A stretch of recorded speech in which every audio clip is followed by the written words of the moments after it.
Eksakto yung punto. 6:02. Balitang makatotohanan. Balitang maaasahan. ACS Balita. Walang makakaligtas. Walang makakalampas. Saan magsulok ng kapuluan? Luzon, Visayas hanggang Kamindalawan. Basta't may balita. Ipagwagwagan ng sikat na tagapagbalita. ACS Balita. Kasama ang 2x2 tandem Anthony Taberna at Jerry Baha. ACS Balita. Ang programang ito ay hatid sa inyo ng ACS Manufacturing Corporation, ISO Certified, maker of world-class quality pride detergent. Araw ng Martes, Tuesday, June 16, 2026. Narito na po ang ulo ng ating ACS Balita. BIR nalangpasan ang revenue target nitong nakaraang buwan ng Mayo. Bawas presyo sa diesel at kerosene, umarangkada na. Kamara tutugon sa ipinatawag na special session ni Pangulong Bongbong Marcos. 57% ng mga Pinoy bukas magtrabaho sa ibang bansa ayon sa Okta Survey. Empleyado ng Napolcom na sangkot sa insidente ng panunundok ng baril sa EDSA, siniba! At daga lumutang sa mangkok ng sinigang na Ew! isinilbi ng isang restaurant sa Baguio City. Naku po. Insidente pinaiimbestigahan ni Mayor Magalong.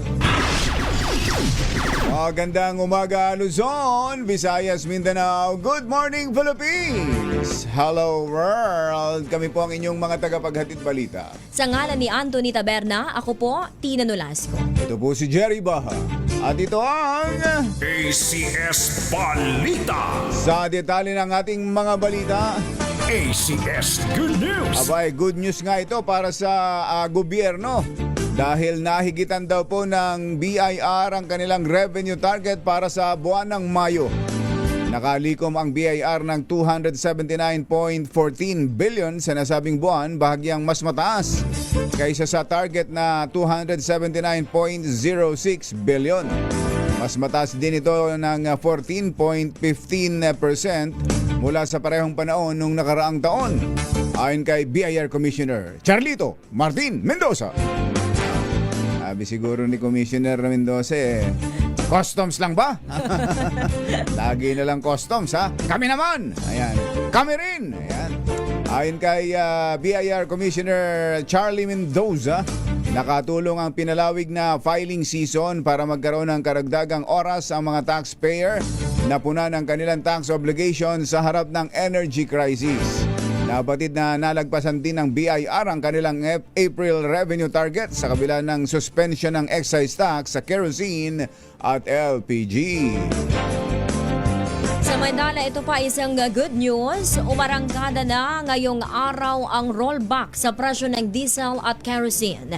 Ayon kay Department of Energy Secretary Sharon Garin, nasa 3 Magkano? pesos and 71 centavos hanggang 5 pesos and 71 centavos Ang alin? ang bawas presyo sa kada litro ng diesel. Bakit ganon? Bakit ang daming numero? Kaya Parang may range. Oo, yan ay depende sa ipatutupad ng kumpanya. Hindi katulad dati general. na, halimbawa, 10 pesos rollback. Oo, hindi. Bakit nagkaganon na? Depende Mother? sa mood. Kung kailan pa ito ang banner, ang headline kahapon pa natin ibinabalita. Ayan US-Iran reach Peace deal. deal. Oh, di ba? Reach peace deal, di ba? Nagkasundo na at bubuksan na nga yung Strait of Hormuz. Tapos tsaka pa tayo nagkaganire. Oo. Dapat nga mas malaki ka agad no?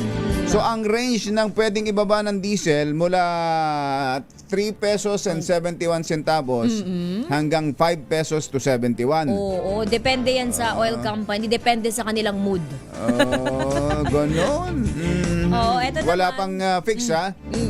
Nasa emergency pa tayo niyan ha. Energy Kaya emergency. nga. Ganun pang Mario Joseph Dapat general na lang, oo. mga taga-DOE, ano ba yan? Yan. Dapat nga, dahil sa balita kahapon, tapos bumagsak agad sa ang international prices ng crude.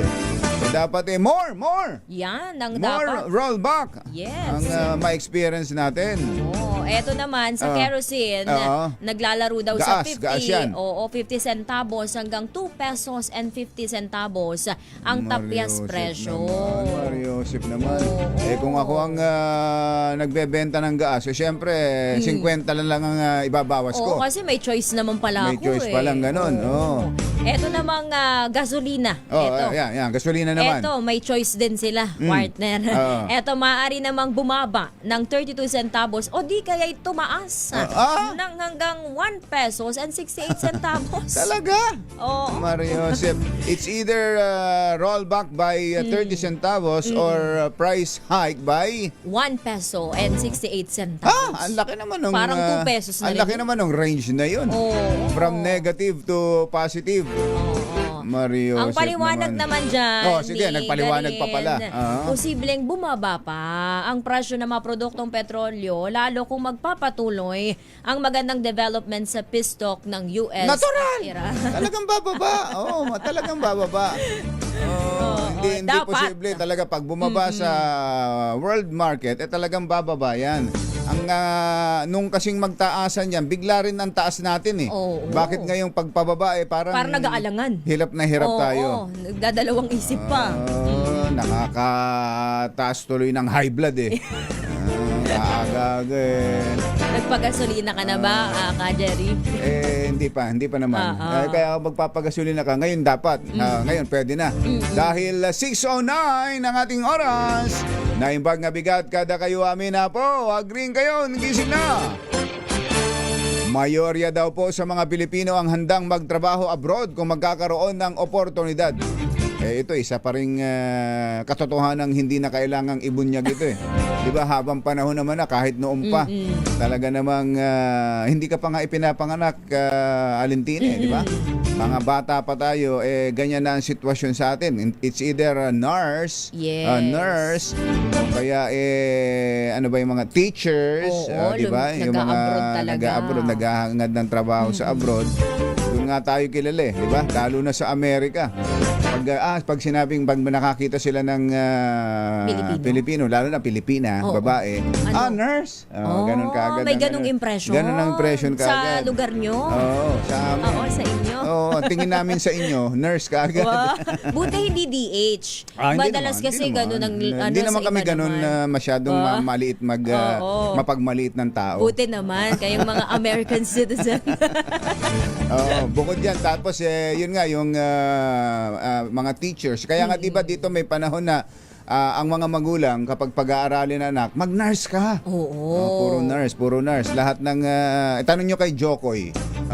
Yung comedian na Filipino-American, kasama sa mga comedy skit niya yung pagkakaroon ng mga Pilipinang Filipina nurse na napakarami sa Amerika. Alas 6:11 ang ating oras. Teka, hindi pa pala tapos ito. Nagkwentuhan. Kwentuhan kasi. Ayon po sa tugon ng masa survey ng Okta Research na isinagawa March 9 to 25. Noon pong 1939. Napakalayo. Mukhang hindi ka pa sinisilang ito po yung survey ng Okta Research noon March 25, 1939. Kasi nung araw pa talagang ganito na talaga marami na Nasa 57% ng mga respondent ang nagsabing bukas silang mamuhay o magtrabaho abroad. Samantala 39% naman ang nagsabing ayaw nilang mag-migrate habang 4% naman ang undecided. Pinakamarami sa nagpahayag ng kahandaang umalis ng Pilipinas. Sino? Ay ang mga nasa Balance Luzon na 59%. Sumunod ang mga taga Mindanao, 56%. Ang mga taga Visayas ay 55% at ang mga taga Metro Manila ay 53%. Tingnan mo na mas marami. Oo. Mas marami talaga ang gustong sa ibang bansa na mamuhay o magtrabaho. Pangunahing rason, ito na. Ayan na, ano? Pangunahing rason ng mga Pilipino ay ng mga sinorvey ay ang mas magandang job opportunities abroad na may 67%, sumunod ang mas mataas na sahod, ayan, na Yun 61%, at mas komportableng buhay, 58%. Ang naturang survey ay nilahukan daw po ng 1,200 respondents, edad 18 pataas sa pamamagitan ng face-to-face interviews, bagamat hindi po kasama sa na-survey si Tina Nolasco. Yun, at si Jerry Baha. Eto, samantala, nagpatawag si Pangulong Ferdinand Marcos Jr. ng isang special session ng Kongreso. Bukas po yan, araw ng Miyerkules, na layong tapusin ang sigalot sa liderato ng Senado na nakaapekto sa pagkakaroon ng maayos na legislative work. Batay sa Proclamation at 1318, inatasan ng Pangulo ang Kamara at Senado na agarang aksyonan ang mga nakabinbing panukala na tumutugon sa pagpapalakas ng social protection, pagpapalawak ng serbisyong pangkalusugan at edukasyon at pagbibigay ng ayuda sa mga pamilyang naapektuhan ng lindol sa Mindanao. Aasikasuhin din ng sesyon ang mga nakabinbing appointments sa gabinete, militar at foreign service sa pamamagitan ng Commission on Appointment upang matiyak ang tuloy-tuloy na operasyon ng pamahalaan. Samantala, tiwala ang Malacanang na isasantabi ng mga mambabatas ang alitan sa politika at tututukan ang pagtugon sa mga pangangailangan ng taong bayan. Samantala, handa naman na ang Kamara de Representante sa ipinatawag na special session ni Pangulong Bongbong Marcos bukas. Ayon kay House Speaker Faustino Boji D. III, ang mga pamilyang Pilipino ang direktang makikinabang sa special session dahil bibigyan ng prioridad dito ang panukalang batas na sinertipikahang urgent ng Pangulo. Binigyang din ni Speaker Boji D. ang kahalagahan ng special session dahil magkakaroon ng pagkakataon ang Senado at Kamara para makumpleto ang mga aksyon upang mapalakas pang social protection, access to education, serbisyong pangkalusugan at mapabuti ang kalidad ng buhay ng mga Pilipino. Kabilang sa mga panukalang itinuturing na priority ay itong amendments sa government assistance to students and teachers in private education, ang universal access to quality tertiary education, at ito rin pong National Center for Geriatric Health Act, ayan, na naglalayong mapabuti ang healthcare services sa mga senior citizens. Itong Assistance to Individual in Crisis Situation o AICS na magbibigay ng institutionalized assistance sa mga Pilipinong nahaharap sa medical, financial at iba pang emergency. So, importante pala talaga, Aling Tina, itong special session, ano? So, hindi lang ito para sa impeachment. Correct. At hindi lang ito para... teka muna, ano ang balita sa Senado?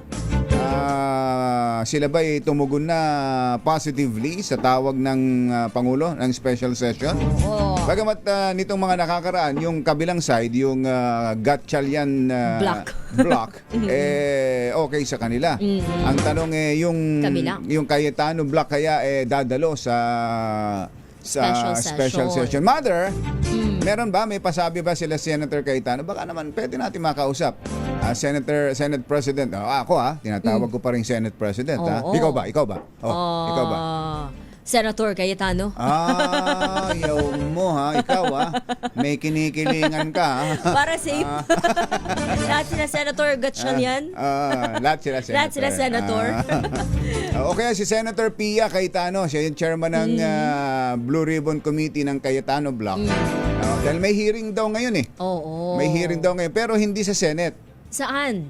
Hindi mo alam? Saan? Hindi ka nasabihan? Hindi ako na-invite. Hindi ka na-invite? Para ka palang si Mike Defensor.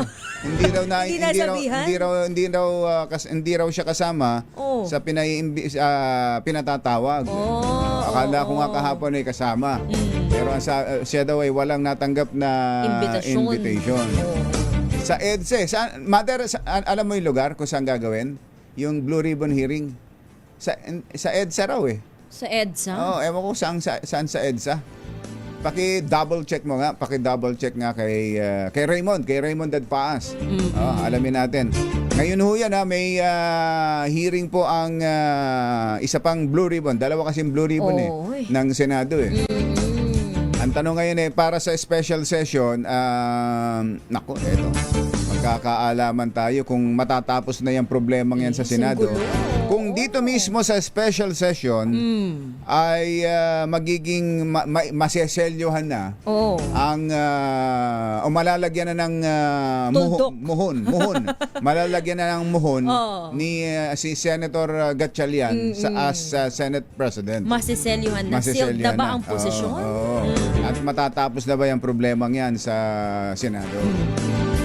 Samantala, nirelieve na sa pwesto Sino? ang tauhan ng National Police Commission o NAPOLCOM na nanutok ng baril sa isang TNVS driver na nakasagian nito habang nagmamaneho sa kabaan ng EDSA sa Mandaluyong. Ayon kay NAPOLCOM Commissioner Rafael Vicente Calinisan, inilagay sa Administrative Holding Unit ang naturang personnel na si Police Inspector 3 Jaime Hermogenes Flores Jr. Habang wala pang resulta ang administrative proceedings.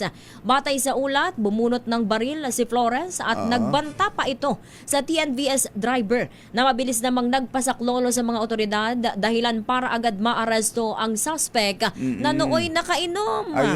Ayun, naharap si Flores sa reklamong grave threat sa Quezon City Prosecutor's Office. Samantala, nag-public apology naman ito kahapon at inaming nabigo na itaguyod ang antas at dangal bilang isang tauhan ng NAPOLCOM. Susunod! Tito Boy! Naka-experience na ba kayo na kumain ng sinigang na may... Naku, special! Ew! May daga! Mario, isipin ko pa lang parang... Ano ba yan? nanditirin ako. Parang ayaw ko nang kumain ng sinigang Part lang ba? Buntot? Buong daga? Mario, pasintabi po sa mga nag-aalmusal dyan, Oo. At ang tanong patay ba o buhay? Yun. May picture ba tayo dyan? May video daw ito, viral video daw ito Yan at iba pang mga nagbabagang balita sa pagpapatuloy ng ACS Balita. 6:19. This time check is brought to you by sa kalampas saan magsulog ng kapuluan. ACS Balita! ACS Balita! Ang programang ito ay hatid sa iyo ng ACS Manufacturing Corporation, ISO Certified, maker ng world-class quality Pride Detergent. Hi! Maganda morning! Ano bang araw today, mga kumbatsero? Sabay-sabay tayo. Today is Laundry Day, Pride Day! Yuhuu!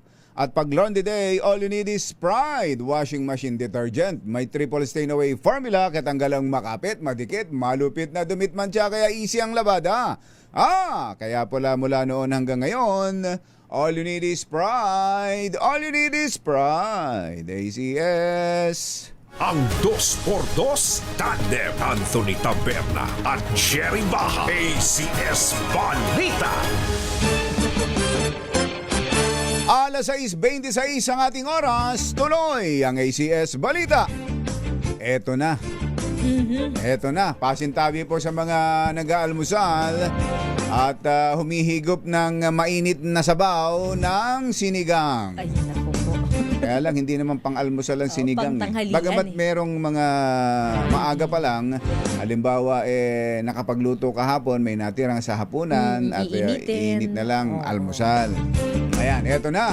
Pinaimbisigahan na ni Baguio City Mayor Benamin Magalong ang isang isang viral video kung saan makikita ang isang Teka. Tingnan ko nga. Paki-zoom out mo nga para mas malaki. Paki-zoom out. Yan. Ayan, zoom out na. Zoom out ba tawag doon? Zoom out. Zoom in.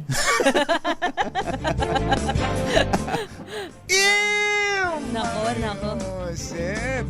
Teka, parang hindi namang halata na Hindi pa ba halata? Bubwit. Bubwit yan nila kay. Bubwit nila kay. Sinintensyahan yung bubwit nila kay. Masyado nang naging madaldal. Oo. Marami nang na-report kay Lakay. Maraming revelasyon. Inaimbestigahan na nga po ni Mayor Benjamin Magalong itong viral video kung saan makikita ang isang daga na nasa palutang-lutang sa mangkok ng sinigang na in-order sa isang customer sa isang buffet restaurant sa Baguio. Inatasan din ni Magalong ang mga lokal na opisyal na magsagawa ng mas mahigpit na inspeksyon at magpataw ng sanctions laban sa mga food establishment na hindi sumusunod sa regulasyon. Samantala, humingi naman ang paumanhin ng alkalde sa mga naapektuhan ng customer. Tiniyak na maharap sa kaukulang multa at kaso ang sangkot na restaurant oras na mapatunayan lumabag ito sa sanitation regulations. Umasa si Mayor Magalong na magsisilbi itong paalala sa mga food establishments na panatilihin ang kalinisan para sa kaligtasan ng publiko. Wala, palagay ko, patay na itong restaurant na ito. Kaya nga, nasira Sa na. nangyaring yan. Pati nga sinigang Si mother kanina sabi niya parang ayoko na nga kumain ng sinigang Pati sinigang in general. Pati sinigang nadamay. Napakasarap ng sinigang. Ikaw ba? Ano bang gusto mong sinigang? Sinigang na ano? Na gabi. Yan. Ha? Ano ba? May gabi. Yung may gabi, babo. May gabing sahog. Sinigang na baboy. Bangus. Bangus na may Ayan, gabi. bangus. Oo. Teka, sinigang. Nilalagyan ba ng gabi? Oo nga, meron din. Yun kaya masarap kasi medyo malapot-lapot yung. Yan, tama. Ako mas gusto ko yung yung buto-buto. Yung mga ribs tapos yung may konting tatakam tuloy Nagutom ako. nagutom. Yung may kasamang yung parang baby back ribs, yung parang makakain mo yung malambot na buto, yung cartilage, yung tinatawag na cartilage. Yung white na part na. Yun, sarap nun. Yan, nagutom. Pero pag dahil ito'y sinigang, nako, Mariose. Ano pangalan ng restaurant? pwede ba i-mention?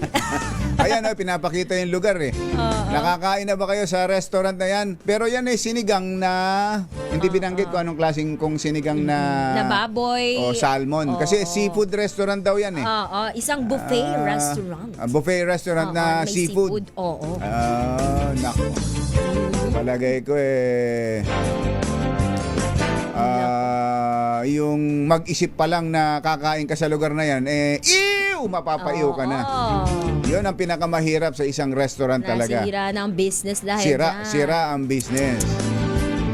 Samantala, umabot naman sa mahigit 4,000 ang nabigyan ng agarang trabaho ng Department of Labor and Employment o DOLE matapos ang nationwide DOLE Trabaho Agad Fair na isinagawa kasabay ng pagdiriwang ng Araw ng Kalayaan.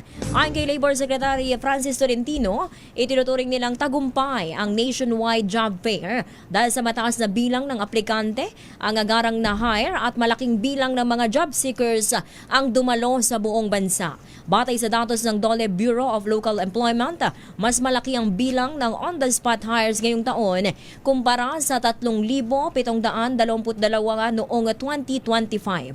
Kabilang sa mga nabigyan ng trabaho ay mga production worker, sales at service crew, cashier, teacher, customer service representative at iba pang posisyon sa iba't ibang industriya. Samantala, ipinahayag ni Education Secretary Sani Angara ang mas simple at mas flexible na lesson plan frameworks para sa mga guro. Ayon kay Secretary Angara, ang bagong guidelines sa lesson planning at learning design ay bahagi ng nagpapatuloy na reforma ng ahensya. Sa ilalim nito, paiiralin ang unified approach sa paggawa ng lesson plan na nakasentro na lamang sa instructional thinking, learning needs at effective classroom teaching. Higit ng kalihim, hindi na kailangang gumugol pa ng maraming oras ang mga guro sa paghanda ng mahabang lesson plan dahil ang mahalaga ay malinaw ang layunin ng aralin, handa ang guro at natututo ang mga estudyante. Isinuko ng kampo ni Senator Bato de la Rosa sa Philippine National Police ang 20 sa higit 100 nitong firearms. Ayon sa PNP Civil Security Group, itinurn over ang naturang mga baril sa kanilang Regional Civil Security Unit sa Davao City. Sa ngayon ay nananatili netong kampo ni Senator Bato de la Rosa. Hindi mismong si Senator Bato. Hindi, oo. Sa ngayon ay nananatili ito sa kustodiya ng PNP matapos sumailalim sa inventaryo, physical inspection at verifikasyon ng serial numbers. Umaasa naman ng CSG na isosurrender din ng kampo ni De La Rosa ang iba pa nitong mga baril. Naghatid ng kabuuan ng ating ACS Balita. Ito po si Jerry Baha. At ito naman si Tina Nolasco. Kasama ang 2x2 Tandem Anthony Taberna at Jerry Baha. ACS Balita. Ay, sa mga taga-barangay General T. De Leon sa Valenzuela. Ayan, sikat yung barangay na yan. Lagi nababanggit yan eh. Yung barangay General T. De Leon sa Valenzuela. Aba, lakasan na ninyo inyong mga radyo at telebisyon o anumang gadget ang gamit ninyo sa pakikinig sa DZRH. Dahil andyan ang ating malakas promo kasama ang Charm Fabcon Purple Eternity at mamimigay ng pera. Bukod sa pera ay meron pang mga goodies na ibibigay sa inyo. At syempre, para swertihin kayo lalo sa araw na ito, kailangan alam ninyo ang... Ready na ba kayong tandaan ang ating word of the day para manalo ka ng DZRH Mini Component? Eto na! Ayan. Ang ating word of the day ay unauthorized. Unauthorized. Hindi otorisado, hindi pinapayagan. Saan ba galing daw yung salitang unauthorized? Sabi yan ni Senator Tulfo, ito, Blue Ribbon hearing today is unauthorized. So, hindi daw otorisado ang hearing ngayon. Ganon? So, yung hearing ngayon ng nagagawin ng Cayetano Black, yung Blue Ribbon? Sabi yan ni Unauthorized? Senator Erwin Tulfo. Ganun ba? Ito bang si NBI director ba, Mother? Totoo ba yung sinabi niya na hindi lang unauthorized, kundi pwede pang dakpin? Hoy, may ganun. Yung mga dadalo dyan? Totoo ba yun o fake news yun? Totoo bang nagbabala ng ganun si NBI director? Si NBI director Melvin Chicago Matibag? Meron? Oo. Ganun. So dadakpin, aarestuhin yung Baka mga dadalo? magka-arestuhan? Bakit naman? Anong kaso? Sige nga, subukan nga natin si director at baka pati yung mga inimbitahan ng Blue Ribbon matakot at hindi na dumalo dyan sa hearing na yan. Nagaganapin dyan daw sa EDSA, hindi pala sa Senate, kundi saan sa EDSA? EDSA. Etong sa Yung binanggit mo Double kanina. Gem EDSA Garden Events Place. Itong lumabas. Matatagpuan daw yan sa EDSA 159 Mandaluyong City. Ayun. Malapit yan sa MRT3 Santolan Anonas Station. Double Gem. EDSA Garden Events Ayun. Place. Events Ayun ang Place. lumalabas sa ating pag-research. Ito, tinitingnan ko nga. Ito, Oo. may parang garden pala, no? Mm-mm. May entrance na ganire. Tinitingnan ko sa Google Map eh. Double Gem. Ito. Ayan, ha?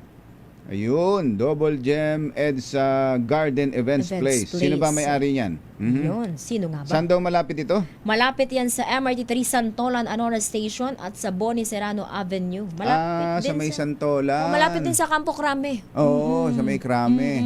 Ayan, doon daw ho gagawin ito. Pero ang sabi ay unauthorized. Yan, Tingnan naku, natin ang mga mangyayari dyan. Oras po natin, Mr. Jalumtang, 6:37. Balitang makatotohanan, balitang maaasahan. ACS Balita. Ang programang ito ay hatid sa inyo ng ACS Manufacturing Corporation, ISO certified, maker ng world-class quality Pride detergent. This time check. Mahagupit, lumalatay na komentaryo sa Himpapawid. 2x2. Walang takot sa paghimay sa masalimuot na isyu ng bayan. 2x2.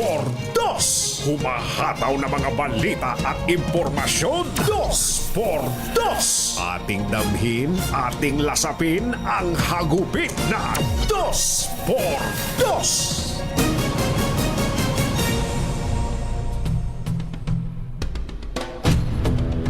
Nagpatawag ng special session si Pangulong Bongbong Marcos para mag-convene ang Kongreso upang talakayin at aprobahan ang ilang mga priority measures,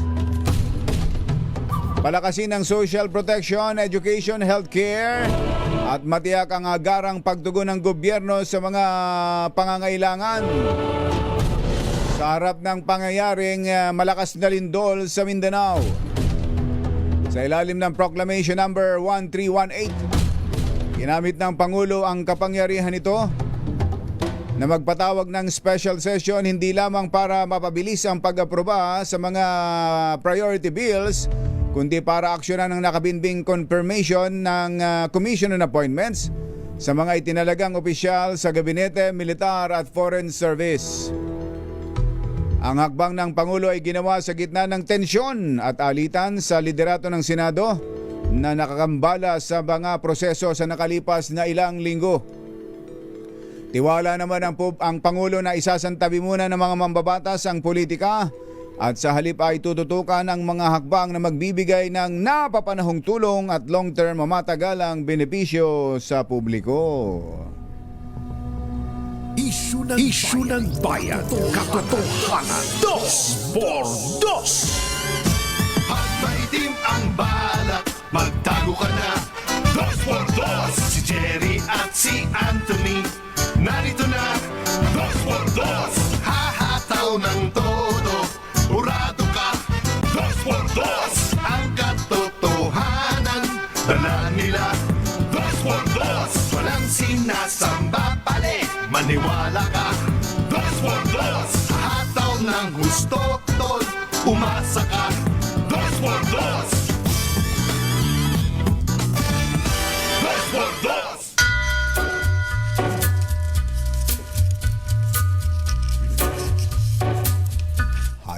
Hi. Take a little walk to the Maganda morning. cross Lamig. Ano lamig? where the viaduct looms. Magandang umaga, bayan! Ito po si Jerry Baha. Where secret Humahabol si Anthony Taberna. finds Muli pong sumasa inyo ang 2x2 sa umagang ito ng Friday! Yahoo! past the mills. Kumusta kayo mga textmates, mga text partners, mga kapamilya, kapuso, kapatid, kabarkada, mga kapitbahay? Tall hens, How are ya? black coat with a red. Kahapon masayang masaya tayo sa napakagandang balita na pagtatapos ng digmaan sa Middle East. Pero mukhang na-short change tayo. Mukhang kakapranggot ang ibinaba sa presyo ng langis ngayon. Tingnan nga natin, Yuel, meron ba tayong, kahit isang Took you comparative prices, magkano na ba ang presyo ngayon? will reach Mga presyo ngayon ng mga produktong petrolyo, tingnan natin. Kasi meron daw hong range pa eh. Ba't ba ganito? Hindi naman ganito dati . Kung kailan pa tayo nasa state of national energy emergency, merong ganitong range. whispering 2 piso ang range. Ang pwedeng ibaba ng diesel daw po ay 371 hanggang 571. Yung pwedeng ibaba.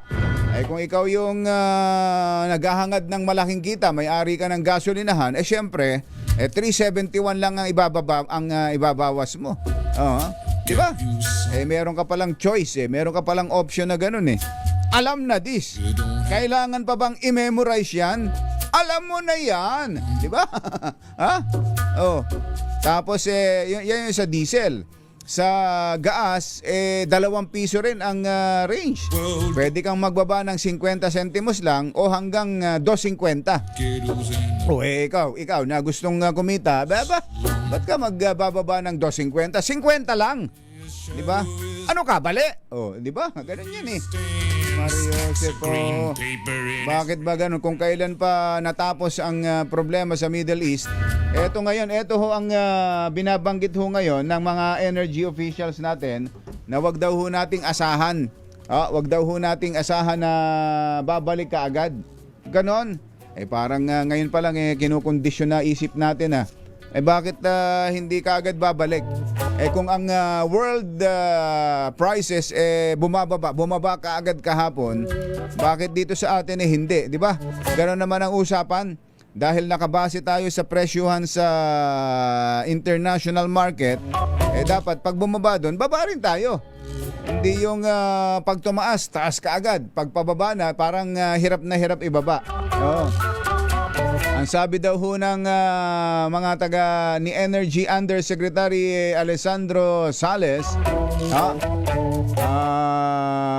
ay maaari daw hong tumagal pa ng 6 na buwan to up to 1 year, 6 months to 1 year for local prices to return to pre-Middle East crisis levels. Ganon! 6 months to 1 year bago pa bumaba sa dating level, bago magkagera. Bakit? Anong ginagawa? Bakit pa nandiyan ang gobyerno?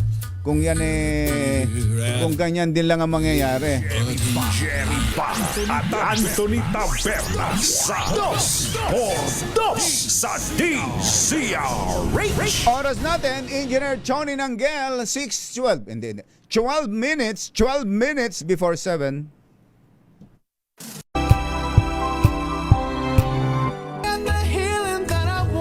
8 minutes, 8 minuto na lang, alas 7 na ng umaga. Naku, marami ang naapektuhan itong viral video dun sa restaurant sa Baguio, ha?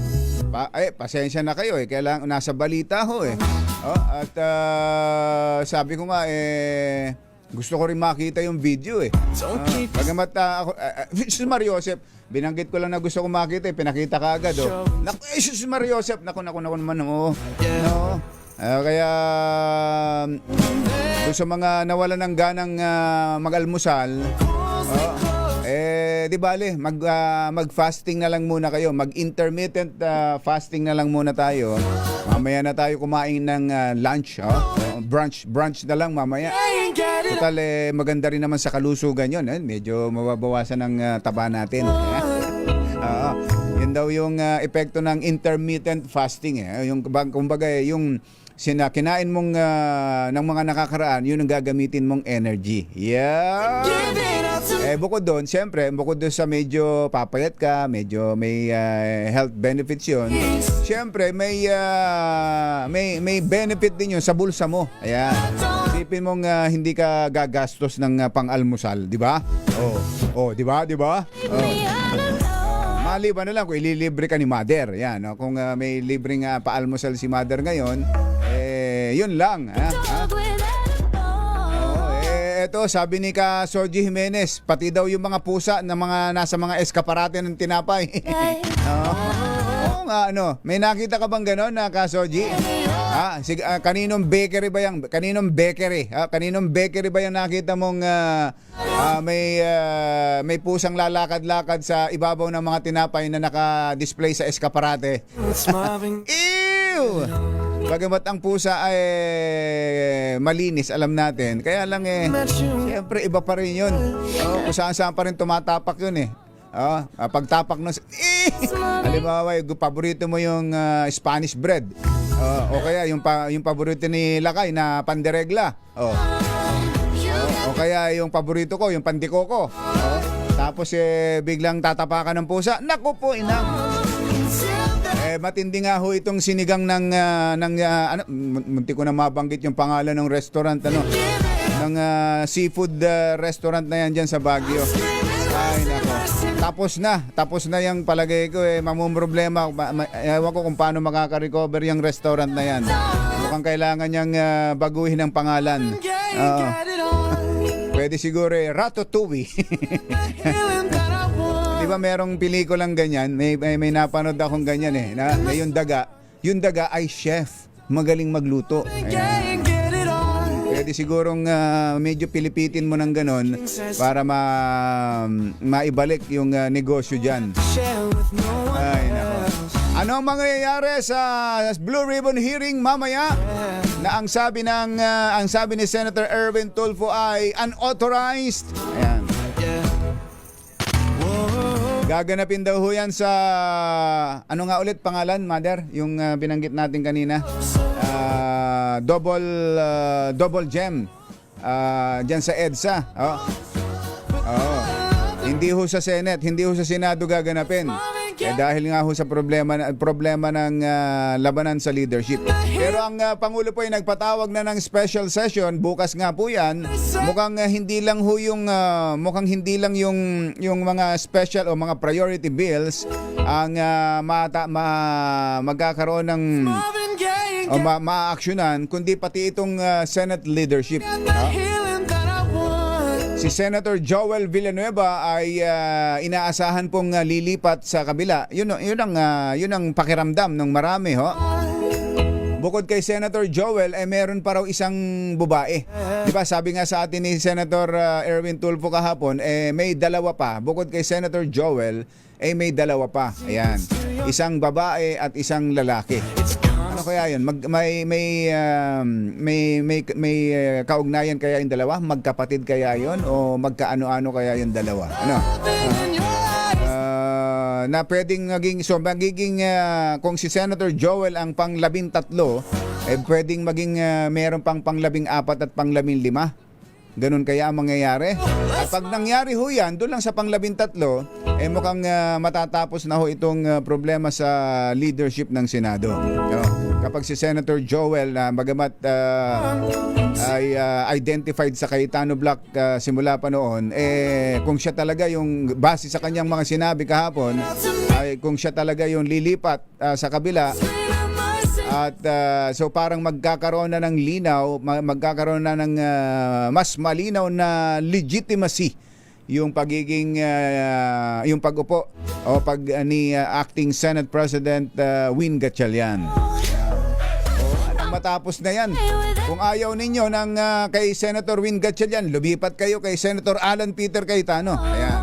Para matapos na, hindi yung 11-11, 12-12, para may malinaw na quorum, may malinaw na boto. Kung ilan talaga ang botong kailangan para magkaroon ng malinaw na Senate President at maka-move on na tayo. Nang makatapos na tayo. Ang dami pa nating tatrabahuhin. Ang dami pa nating atupagin. Masamang tao lang ang takot sa dalawang to. Kaya kung maitim ang balak, magtago ka na! Anthony Taberna, Jerry Baja. 2 por 2. 2 por 2. Por 2 sa DZRH.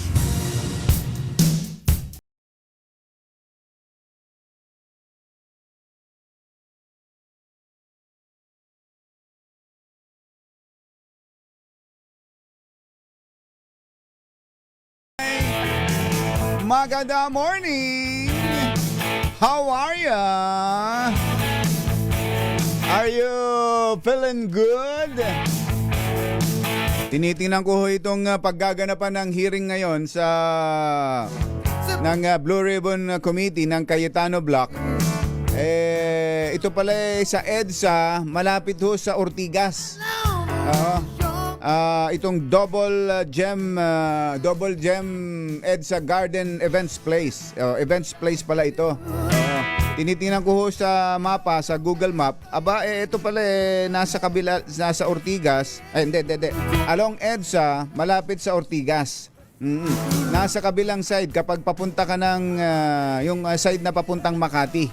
Ayan, oo. Yung side, yung southbound lane, nasa southbound lane. Oo. So malapit-lapit lang ito sa EDSA Shrine. Yuel, malapit lang sa EDSA Shrine. Malapit lang din sa EDSA People Power Monument. Ilang hakbang lang ito.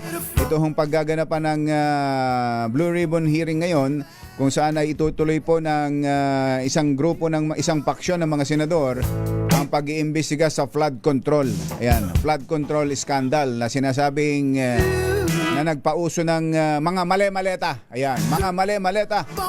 Male-maletang pera. Ayan talaga ang kailangan natin ngayon.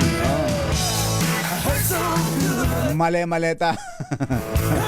Kailangan nating malaman ho talaga ang katotohanan dyan.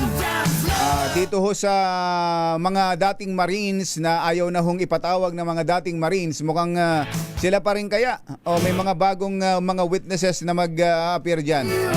At sana mag-focus po itong 18 witnesses na ito sa kung ano talaga ang nalalaman nila dun sa mga transaksyon na nangyari.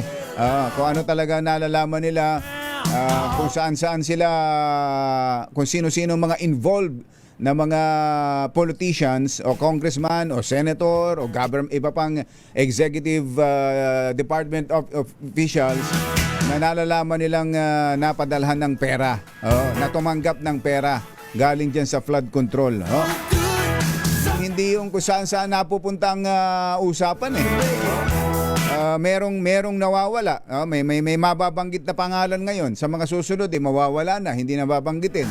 So parang nawawala ng saysay at baka sila rin mismo ang makasira sa sariling sa pagnanais natin na malaman kung sino-sino dapat ang mga managot diyan sa flood control scandal. Di ba? Kaya dapat nai-handle din na mabuti itong 18 witnesses na ito. Mag-focus lang kung saan yung dapat na, kung sino ang talagang tunay na mga dapat na managot. Kung sino ang may mga malalaking partisipasyon dyan sa flood control scandal na yan. At yung kabilang side naman, yung Gatchalian side naman, kapag kayo hong maghihiring naman, dapat ituloy-tuloy lang din. Di ba? Ituloy. Wag yung nagkakaroon tuloy ng nalipat ho ngayon ng paratangan at bintangan sa sinasabing gusto lang pagtakpan yung flood control scandal. Hindi, wala hong may gustong mapagtakpan yan. Lahat po ng mga tao, mga mamamayang Pilipino gustong malaman ang katotohanan dyan, mapanagot ang lahat na dapat na managot. Kailangan lang malinaw. Kauna-unahan sa Pilipinas. Manila Broadcasting Company. DZRH. Member, kapisanan ng mga broadcaster ng Pilipinas. Member KBP, oras. Kapopoy, 5 minuto na makalipas ang 7 ng umaga. Balitang bagong-bago, balitang dapat alam mo, balitang magdadagdag ng talino dahil bagong impormasyon, makibalita, unang-una sa DZRH.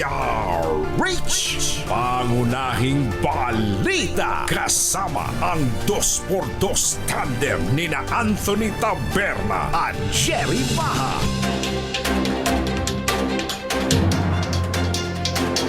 Araw ng Tuesday, June 16, 2026. Narito na po ang ulo ng ating mga pangunahing balita. Special session ng Kongreso kasado na bukas. Malawakang pagbabago sa gabinete ikinakasa ni PBBM. 2 pang senador, posibleng lumipat sa Gatchalian Block. Blue Ribbon hearing ngayong araw ng Cayetano Block, tinawag ni Senator Erwin Tulfon na illegal. Ang gulong hazing at homicide kabilang sa tinitingnan sa pagkamatay ng 2 Ateneo players. Bucor, tiniyak na nakapiit pa rin si General Palparan sa NBP sa Muntinlupa City. Magandang umaga Luzon, Visayas, Mindanao. Good morning Philippines! Hello world! Kami po ang inyong mga tagapaghatid balita. Sa ngalan ni Anthony Taberna, ako po, Tina Dulas. At ito po si Jerry Baha. At ito ang Pangunahing balita.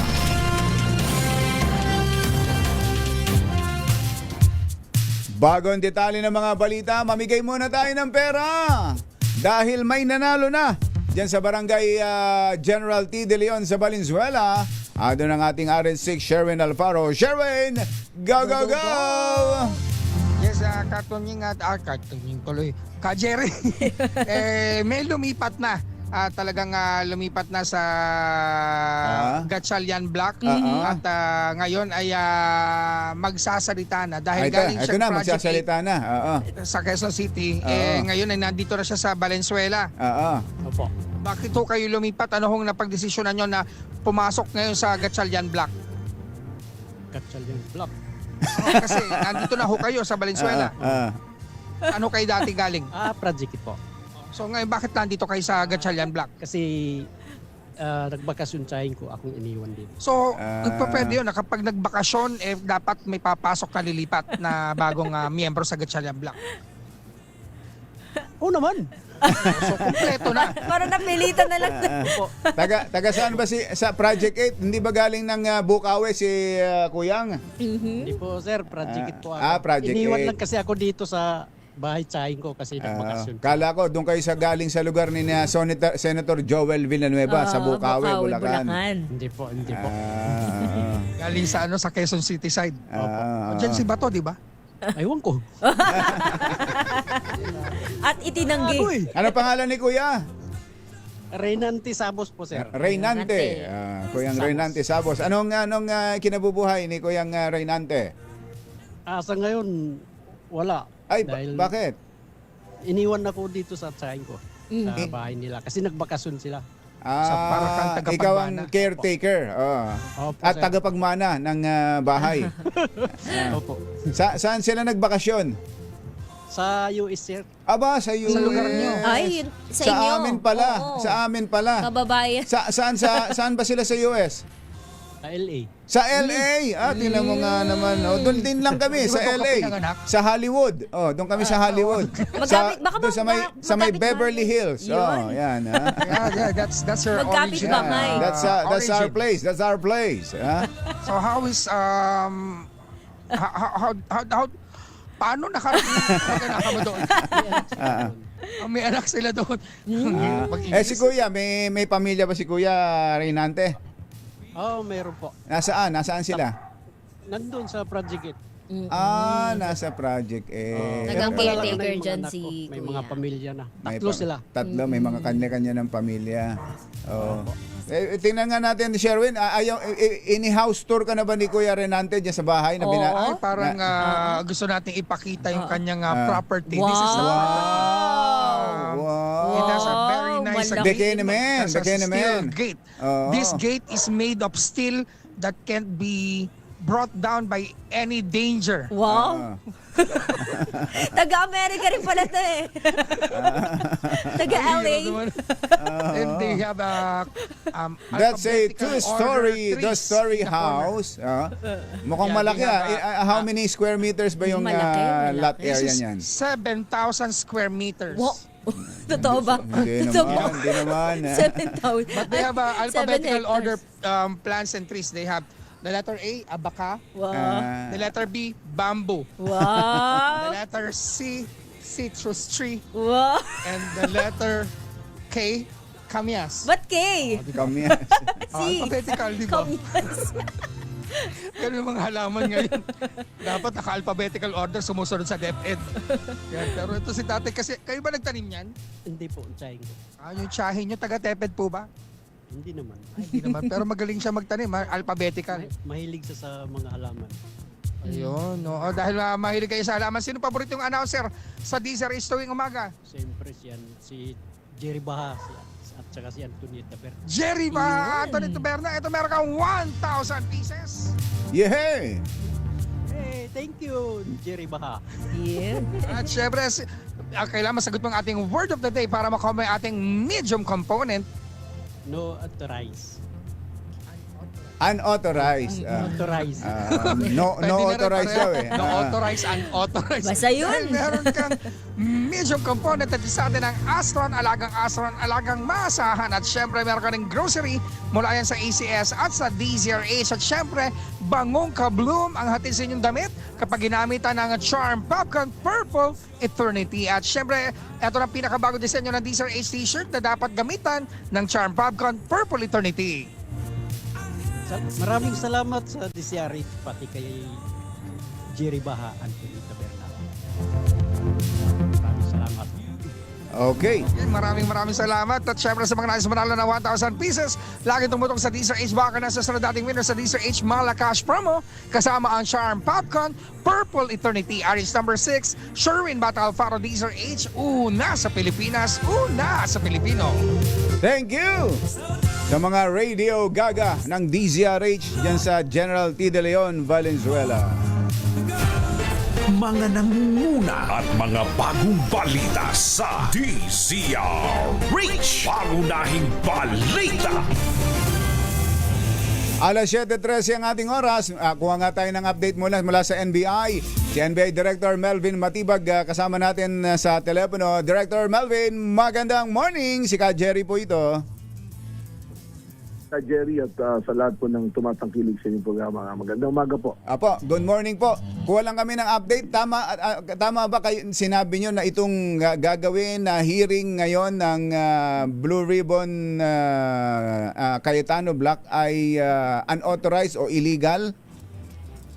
Well, hindi po ako nagdideklara na illegal. Ang sabi ko po, kung mapapatunayan na illegal yung hearing dahil ito ay hindi sanction ng Senado at kung naitatag na yung legitimate na Blue Ribbon Committee, ano man po ang gagawin itong hearing will possibly magkaroon ng mga kaso kung may magkakaso. Una na po, pwede magkaroon ng usurpation of authority.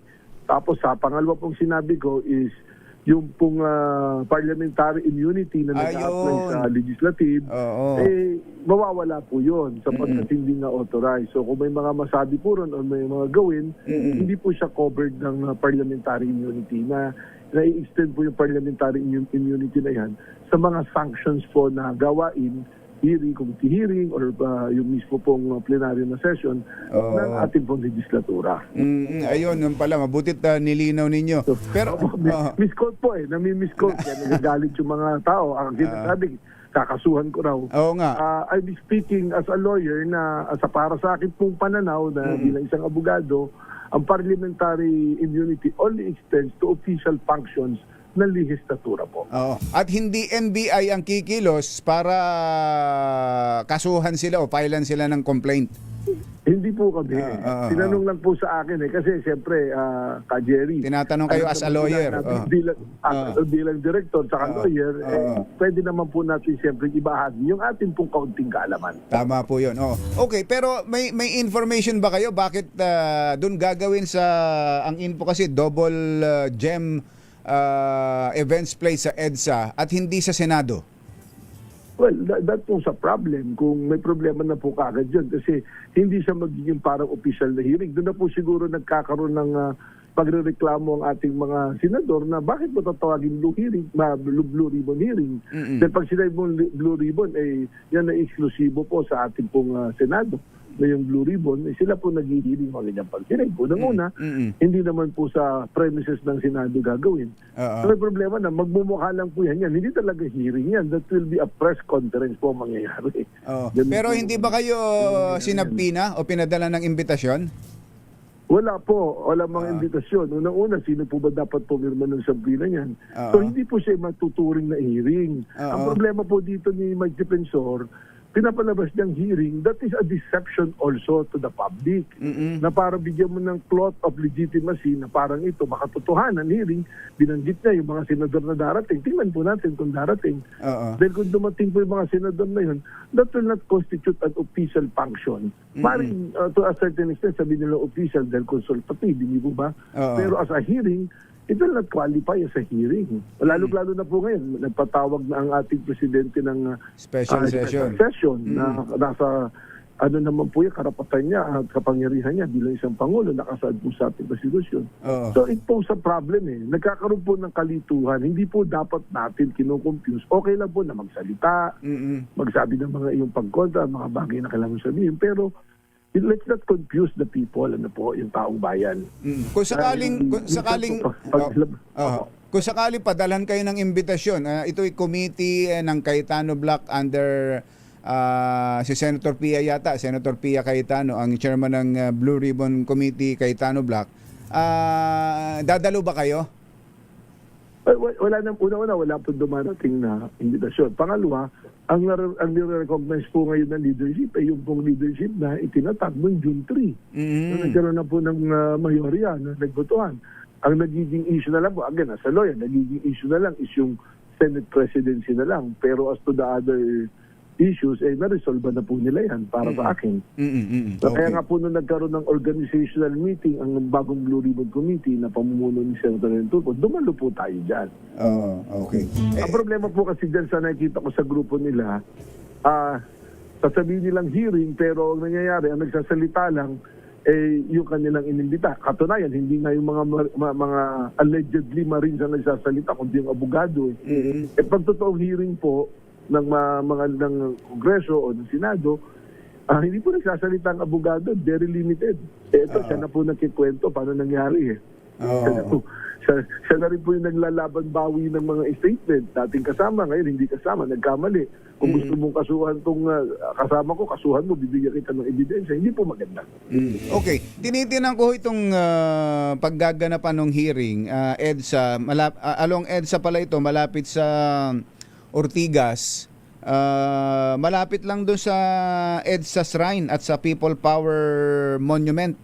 Wala ba kayong nakikitang parang, wala ba kayong intel info na pwedeng magkaroon ng mga pagkilos dyan sa hearing? Well, lahat naman po ng ginagawa ay atin pong pinagmamasdan at atin pong ginagamit yung intelligence network natin para malaman po natin kung ano talaga yung layunin. Bakit po ganun? Tama po yan. Pwede natin isipin na siyempre ang seat lagi ng pagkilos ng people power dyan lagi sa EDSA slide. So, doon din naman, nakita naman din natin nung nagkumikilos sila sa Senado, nanganawagan, magparami at lulusog sa Malacanang. So may mga ganun pong bagay na lalong nagdadagdag po ng kaguluhan at umaalis sa kredibilidad sa kanilang mensahe. Pero dito ho ba, sa hearing na ito, may nasagap kayong intel info na may ganung plano? Well, wala pa naman po kaming monitoring na ganun yung balak gawin, pero kami po ay nakatutok dyan at pinamasdan po natin yung kanilang pagkilos. Kayo ho nagbigay ng security issue sa Senate nitong nakaraan, di ba? Kasama kayo sa nagbigay ng intel info. Kumusta po ang security sa loob at labas sa paligid ng Senado? Well, after nga po natin mabigay ng impormasyon na yun, nag-angat po sila ng security level nila. At ngayon, medyo payapa po doon kasi nandun po yung pagkilos And I want to make it clear, hindi naman po Senado lang ang sinasabi natin na mayroong pagkilos na destabilisasyon, kundi sa kabuuan po Dahil there are informations and names that I cannot mention publicly.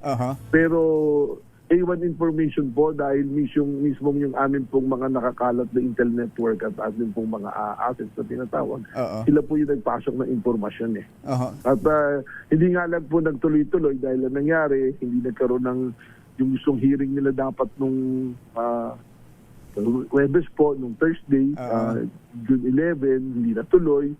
So hindi sila nakapagmas ng talagang movement ng maraming tao. At yan, kumalat din naman po sa social media. Kaya yun po yung aming pag-monitor na ginagawa. Tuloy po yan. Okay, dito kaya sa gaganaping special session, wala ba tayong magiging problema dito, Director?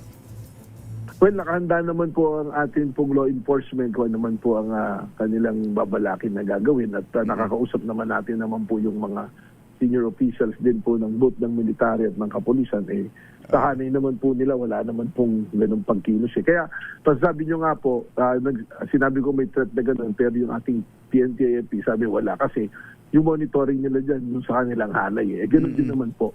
Kasi yun din naman po yung monitoring ko na threat, hindi po sa hanay ng kapulisan at ng ating mga militar, kundi outside po, external yan na ang isang basihan po natin dyan kay Jerry, yung nangyari nung May 13 So may gano'n ng hanapan po. Okay, Bok, Director, salamat sa oras, salamat sa update. Magandang umaga. Magandang umaga, salamat po. Director Melvin Matibag ng NBI. Mga nangunguna at mga bagong balita sa DZRH. Pangunahing balita. 7:22. This time, Alas 7:27. Silipin muna natin yung paggaganapan, Aling Tina, ng Blue Ribbon Committee hearing Cayetano Block. Ayan, haba ngayon. Kailangan lilinaw mo mabuti. Kung anong block. Kung anong block ngayon Saan ba yun gaganapin? Diyan sa Double Gem EDSA, nandyan si Arch 52, Edniel Parosa. Kami na Daniel! Magandang umaga, Jerry at Tina. Humigit kumulang 200 pulis itong tansya natin. At pagtayo na rin ang Eastern Police District ng mga sauhang itineploy dito sa ilalim ng MRT Line 3, partikular sa may Ortigas Station, bago ang nakatakdang versyon ng Blue Ribbon hearing daw ng grupo ni dating Congressman Mike Defensor. Nasa mga CDM personnel o mga bahagi ng Civil Disturbance Management Team, itong nakita natin nag-ipong dito mga polis, Jerry Aptina. May mga tangan silang mga anti-riot shield, mga helmet at iba pang mga gamit na naka-standby rito sa ilalim ng istasyon ng tren. Yung distansya nito mula roon sa pinaka-double gem at the Garden Events Place ay literal nakatabing gate lamang. Area of the Tina. Pagbaba o pagsakay mo ng hagdanan ng MRT, yung next gate dito ay mismong ito ng double gem. Diyan na pala mismo, ano? Dito mismo. Mga gaano kalayo yan doon sa EDSA Shrine? Although nasa kabilang side, ano, hindi yan nasa right side o yung side na going south, going Makati, ang EDSA Shrine ay nandun sa going Monumento, di ba? Tama Jerry. Pero kung lalakarin, itong double gem ay nasa southbound direction, habang sa kabilang lane naman yung EDSA Shrine. Yung kung gaano ka layo, medyo ilang metro din ito na lakaran, pero relatively malapit lang. Jerry at Tatina, yung pinaka-EDSA Shrine dito sa double gem EDSA Events Place. Sa katunayan, doon mismo sa may EDSA Shrine o mula pa lamang doon sa ilalim ng Ortigas flyover, may mga polis nang nakatao. Ito naman ay bahagi ng regular deployment ng QCPD at TPD dahil sakop nila to, boundary ito. Pero mas marami ngayon sa mga oras na ito. Hanggang dito, mula dyan sa may, kung magagaling ka sa may Campo Crame, tatawid ka sa may Ortigas flyover, mula raw sa pinaka-intersection hanggang dito sa may Ortigas MRT, ay makikita mo yung deployment ng pulisya. Bakit mas marami, Ednel? Ano paliwanag nila? Meron daw ba silang nasagap na intel report? Wala namang binabanggit na gano'n, pero patid naman ang ating kapulisan na dito mismo sa tabi, yung double gem at Garden Events Place ay pagdarausan ng hearing o versyon ng Blue Ribbon hearing ng grupo ni ex-Congressman Mac Defensor. In fact, nandito na rin yung mga vlogger at ilang mga taga-suporta ni former President Rodrigo Duterte, magiging kung tawagin natin Maleta Boys, at kanya-kanya na sila ng live stream. Okay. Wala pa man yung mismong event na patay na rin sa kanila informasyon, alas 10 pa magsisimula. Alas 10. Ay kanya-kanya na sila ng pwesto rito sa tabi mismo ng gate. Medyo nagkaroon lang ng pag-uusap sapagkat ayaw sana nila naharangan ng PNP personnel itong gate ng EDSA double gem.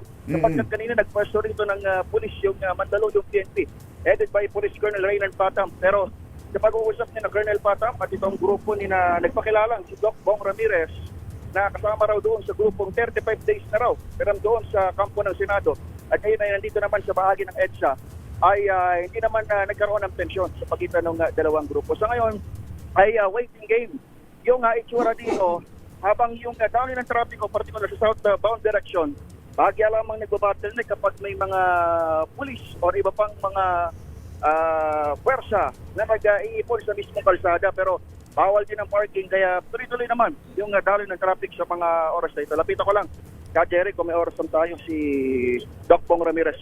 Doc, sa DZRH live lang tayo. Anong expect natin ngayong araw? Ang expectation natin ngayon ay magkaroon ng pagpupulong kasama po yung mga taong bayan para gusto nilang marinig kung ano yung katotohanan na nangyayari ngayon sa ating lipunan. Kasi una sa lahat, dapat hindi natin po pairalin yung galit natin o yung sobrang hinakit sa mga merong mga pagkukulang o pagkakamali. Paulit-ulit ko nga po sinasabi na we have to love the sinner but hate their sin. So ngayon po sa sitwasyon ngayon, nananawagan po ang taong bayan na gusto nila po malaman, masaksihan kung ano po yung katotohanan na dapat po makita sa pagkakataon na nakaset ngayon dito sa Double Gym.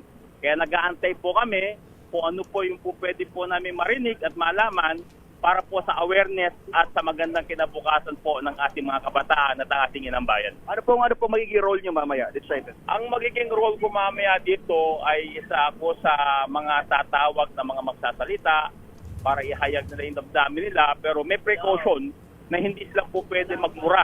Hindi sila po pwedeng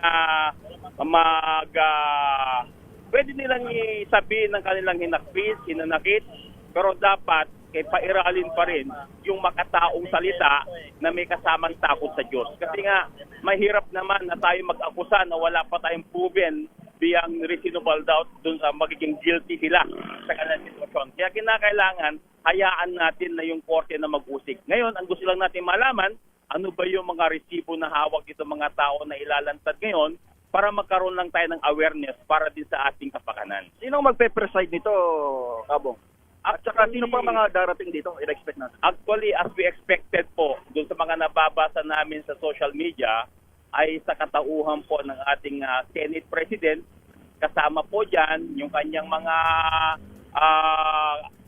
sa Blue Ribbon Committee, si Senator Pia at saka si Senator Marcoleta, dahil tayo po ay naninindigan naman na gusto po natin suportahan kung ano po yung tama at katotohanan para po sa ikakabuti ng lahat. Mga ilan kayo rito? Mga gaano kayo karami? Sa ngayon, hindi pa natin mabilang ng gusto kasi nga watak-watak pa. Pagkatapos meron pang mga press release na hindi matutuloy or kung ano man pa yung mga ibang mga naririnig natin dito. Pero kami po umaasa na gusto po namin marinig at pasaksihan mismo sa araw na to kung ano po yung pag-uusapan para sa ganon ay magkaroon naman po tayo ng kaalaman at karunungan sa bagay na ito. Sige po. Salamat po. Doc Bong Ramirez, isa sa mga nagpakilalang bahagi nitong pinaka-version nila ng hearing. At kaya nung narinig nyo, mukhang Jerry, may inaasahan din silang presensya nung Cayetano Black or at least members of the Cayetano Black ng Senado na harap dito. Pero maging sila ay hindi sigurado doon sa mga hawak nilang impormasyon kaya sa mga oras na ito. Ito ang sitwasyon dito sa bahagi ito ng EDSA Southbound, sakop ng lungsod ng Mandaluyong. Ako si Edniel Parrosa, DZRH. Una sa Pilipinas, una sa Pilipino. Thank you, Edniel. Mga nangunguna at mga bagong balita sa DZRH. Pangunahing balita. Alas 7:35, nakapiit pa rin sa New Bilibid Prison sa Muntinlupa ang convicted na si Army General Jovito Palparan. Ito ang nilinaw ni Bureau of Corrections Director Gregorio Catapang kasunod ng mga ulat na inilipat na si Palparan sa Philippine Military Academy sa Baguio. Ayon kay Katapang, fake news ang kumakalat na impormasyon at sa katunayan ay pinagsisilbihan pa rin ni Palparan ang kanyang sentensya sa loob ng piitan. Itinanggi rin ng Bucor na inilabas ng Bilibid ang dating Army General para sumailalim sa medical check-up dahil mismong ang mga tauhan ng Veterans Memorial Medical Center ang nagtungo sa Bilibid para suriin ang kondisyon nito. Si Palparan ay sinentensyahan ng habang buhay na pagkakabilanggo dahil sa kasong kidnapping and serious illegal detention sa dalawang UP students noong 2006. Kaugnay ng balitang yan, umapela sa Korte Suprema ang pamilya ng mga nawawalang estudyante mula sa University of the Philippines para alamin ang kinaroroonan ng dating general na si Jovito Palparan matapos lumutang ang impormasyon na inilipat ito sa Philippine Military Academy sa Baguio City. Ayon kina Erlinda Cadapan at Concepcion Empeño, mga ina ni na Shirley Cadapan at Karen Empeño na nawala noong 2006, nakatanggap sila ng impormasyon na wala na nga si Palparan sa gustodiya ng Bureau of Correction sa New Bilibid Prison sa Muntinlupa. Nagbitiw na sa pwesto si Tab Baldwin bilang head coach ng Ateneo de Manila Blue Eagles matapos ang pagkamatay ng dalawa nitong manlalaro sa isinagawang training sa Dipakulaw, Aurora. Kinumpirma ng Ateneo sa isang press briefing na tinanggap nila ang pagbibitiw ni Baldwin at ng team manager na si Epok Kimpo. Samantala, sinabi ng CIDG-PNP na hindi nila inaalis ang posibleng anggulo ng homicide at hazing batay sa mga paunang investigasyon. Hindi sinasantabi ng Philippine National Police na may nangyaring hazing sa training ng Ateneo de Manila Blue Eagles na ikinasawi ng dalawa nitong manlalarong sina Rene Baterbonia at Divine Adili. Ayon kay CIDG Director Police Major General Robert Alexander Morico, bukod sa kasong homicide ay kasama sa direksyon ng investigasyon kung sumobra ba ang physical activities o kung puwersahan ba ang pagtratong tinanggap ng mga player na maituturing pa ring junior o neophyte. Dagdag pa ni Morico, hindi pa pala enrolled ang 19 anyos na si Baterbonia nang sumabak siya sa naturang team building. Among the possible is the force, calisthenics, exposure to the weather, or any other brutal treatment or forced physical activity. Matatandaang nakitaan ng pasa sa katawan ng mga biktima pero sa resulta ng autopsy, lumabas na pagkalunod ang direktang sanhi ng kanilang pagkamatay. Sa kabila nito, nananatiling bukas ang iba't ibang anggulo ng investigasyon, lalo't nauna nang nagpahayag ang Aurora Police na wala silang nakitang palatandaan ng foul play sa insidente. Kasado na bukas ang special session ng Kongreso alinsunod sa direktiba ni Pangulong Bongbong Marcos. Layunin nito na maaksyonan ng mga priority bills at iba pang mahalagang panukala na natenga sa harap ng problema sa Senado. Inaaksyonan din ng Pangulo ang mga pending appointments sa Gabinete, Military and Foreign Service. Samantala, hinimok naman ni Acting Senate President Sherwin Gatchalian ang makasama nitong senador na dumalo at makibahagi sa special session. Nilinaw ni Blue Ribbon Committee Chair Senator Erwin Tulfo na walang nakaschedule na Senate Blue Ribbon Committee hearing ngayong Martes, June 16. Kasunod ito ng social media post ni dating Congressman Mike Defensor na magkakaroon naman ng pagdinig kaugnay ng flood control scam ngayong araw sa labas ng Senate premises. Sa abiso na ipinalabas si Senator Erwin Tulfo, sinabi nitong walang authority at approval ng komite ang naturang anunsyo ni Defensor.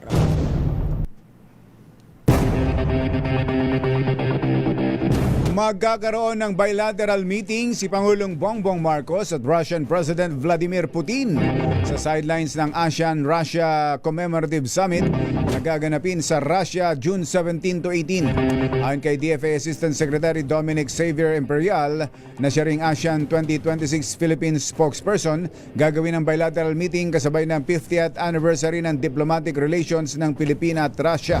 Sinabi ni ASEC Imperial na tatalakayin ng dalawang lider ang issue sa regional and international developments tulad ng epekto ng global food and energy supplies. Inaasahang susuriin din ng dalawang lider ang mga paraan upang higit na palakasin ang kooperasyon sa larangan ng mga bagay na mayroong mutual interest ang bawat isa. Dalawa pang senador ang posibleng lumipat sa Gatchalian Block. Ayon kay Senator Erwin Tulfo, isang babae at isang lalaking senador mula sa Cayetano Block ang posibleng magpahayag ng suporta para formal ng maluklok si Senator Sherwin Gatchalian bilang Senate President. Bagaman hindi direktang pinangalanan, sinabi ni Senator Erwin na kinukumbinsi o ring lumipat ng alyansa si Senator Joel Villanueva na una nang nag-anunsyo na dadalo siya sa special session. Sabi ni Tulfo, umaasa silang matatapos na ang agawan ng liderato sa Senado para makabalik na sa normal ang kapulungan.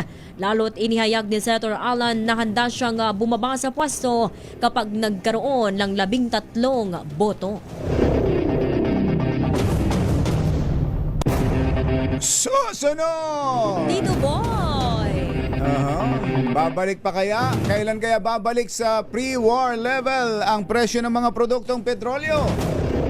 At 3 pa raw sabit sa flood control na diskubring may yate. Wow! Bekene men! Yan! At iba pang mga nagbabagang balita sa pagpapatuloy na Unahing balita! 7:41. DZRH, pangunahing balita. Balikan natin ang ating mga RH reporters. 7:48 ang ating oras. Silipin natin nalingtina ang Senado At teka muna, meron bang senador na pupunta talaga dun sa hearing sa EDSA? Kasi lagi nababanggit si Mike Defensor, dating congressman yun, dating secretary. Yun ba meeting lang o press con lang ni Mike Defensor? O talagang hearing ng Blue Ribbon Cayetano Block? RH28, Raymond at Paz. Come in, Raymond! Jerry at Tina, hanggang ngayon wala pang kumpirmasyon sa opisina ng mga miyembro o mga senador na nasa itinuturing na nasa minority block. Ito yung grupo nila Senador Alan Peter Cayetano, kung sino-sino sa kanila ang dadalo doon sa hearing.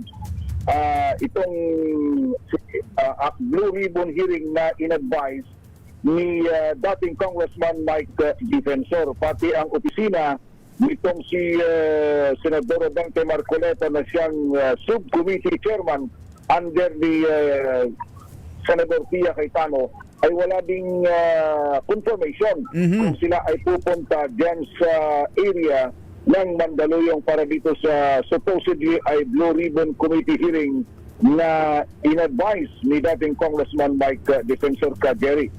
Dahil naging matigas yung pahayag nila kahapon, particular si Senador Erwin Tulfo at si siyang itinalagang chairman ng Senate Blue Ribbon Committee sa grupo ni Acting Senate President Sherwin Gatchalian na hindi ito otorisado dahil unang-una ay gagawin sa labas ng Senado at pangalawa, wala doon yung Secretariat ng Senate Blue Ribbon Committee. Yun lang ano. Eh kung walang linaw kung sila'y dadalo, yung minority sa hearing ngayon, dyan sa EDSA Mandaluyong, eh may linaw ba kung dadalo sila sa special session naman bukas? Bukas yan.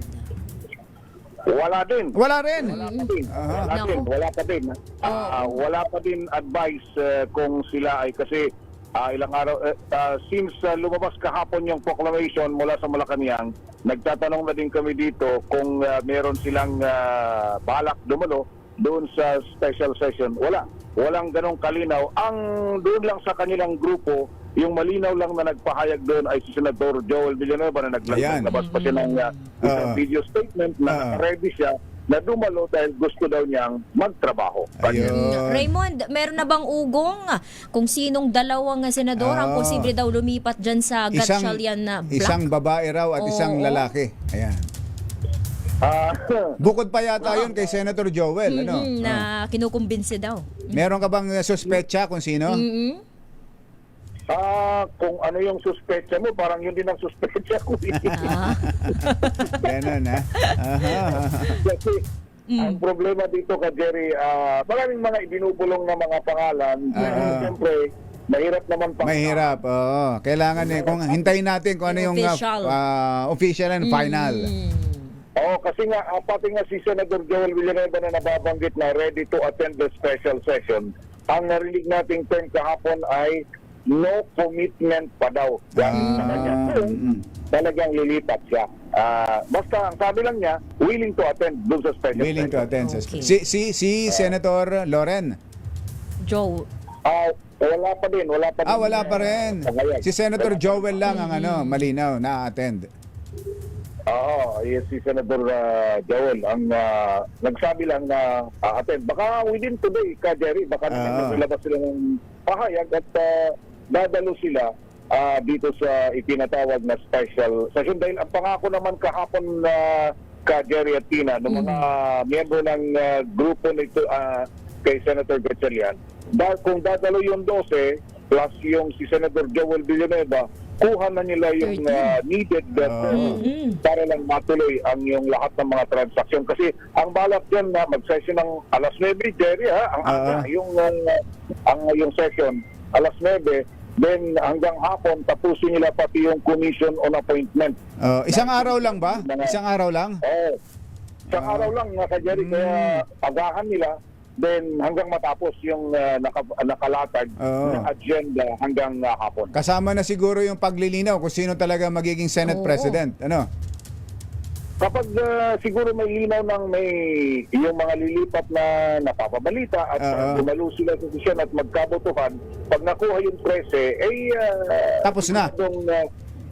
may install na yung bagong Senate President. At on the other side, narinig naman natin na nangako si Senador Alan Peter Cayetano na pag nakakuha ng 13 yung kabilang grupo, wala siyang ibang gagawin kundi bumaba sa pwesto. Okay. Okay, mula dito sa Senado na sa ngayon ay todo higpit pa rin doon sa labas yung papasok ng mga sasakyan. Pero kanina medyo maaga tayo dito, hindi pa gumagana yung under vehicle inspection system na hinirap nila mula sa Philippine Coast Guard. Mukhang ngayon pa lang pagaganahin ito.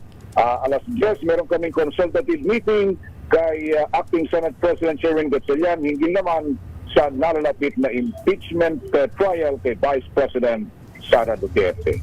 Mula sa Senado, ito si RH Fronte, Raymond Advance para sa DZRH, una sa Pilipinas, una sa Pilipino. Thank you, Raymond.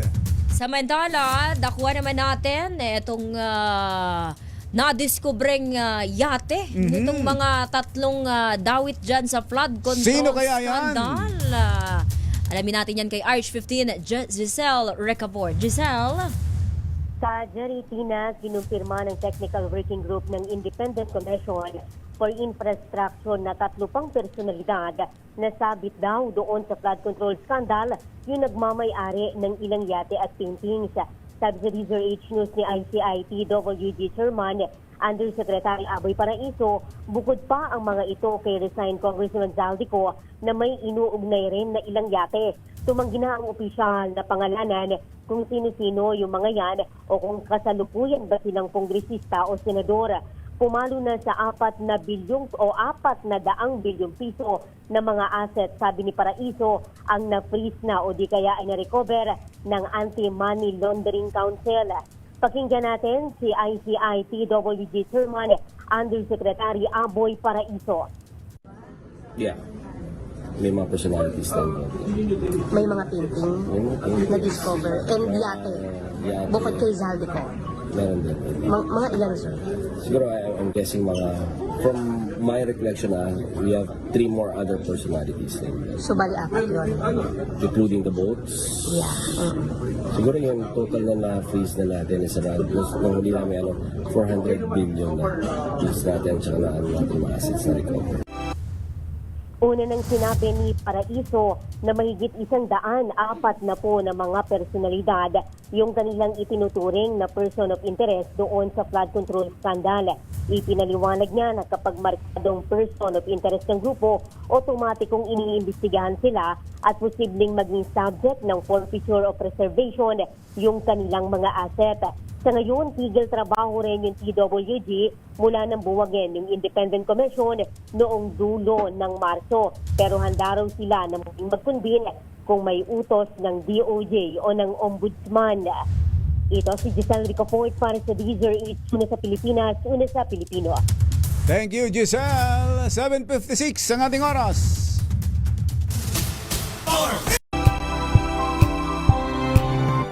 Hey, Kuyang Jerry Haspio, magandang morning. Kabilis talaga ng oras. Kumusta ba si Director, si RD, Jerry Cupido, Mr. Cupido Asuncion? Birthday pala ngayon ni Badjon ngayon. Neil Badjon, happy birthday. Ating Annabel Tapalya, Kuya Toy B. Ayan. Baka makakalimutan nyo, birthday ni Ella ngayon, ni Ella Tapalya. Happy birthday, Ella. Bye! Happy weekend! Damdaming bayan! Susunod na! Jackie say, hey Diane, let's run off behind the shady trees. Wow, ang saya. Isang barangay na labada, puro mancha pa. Goodbye, pahinga. Mommy,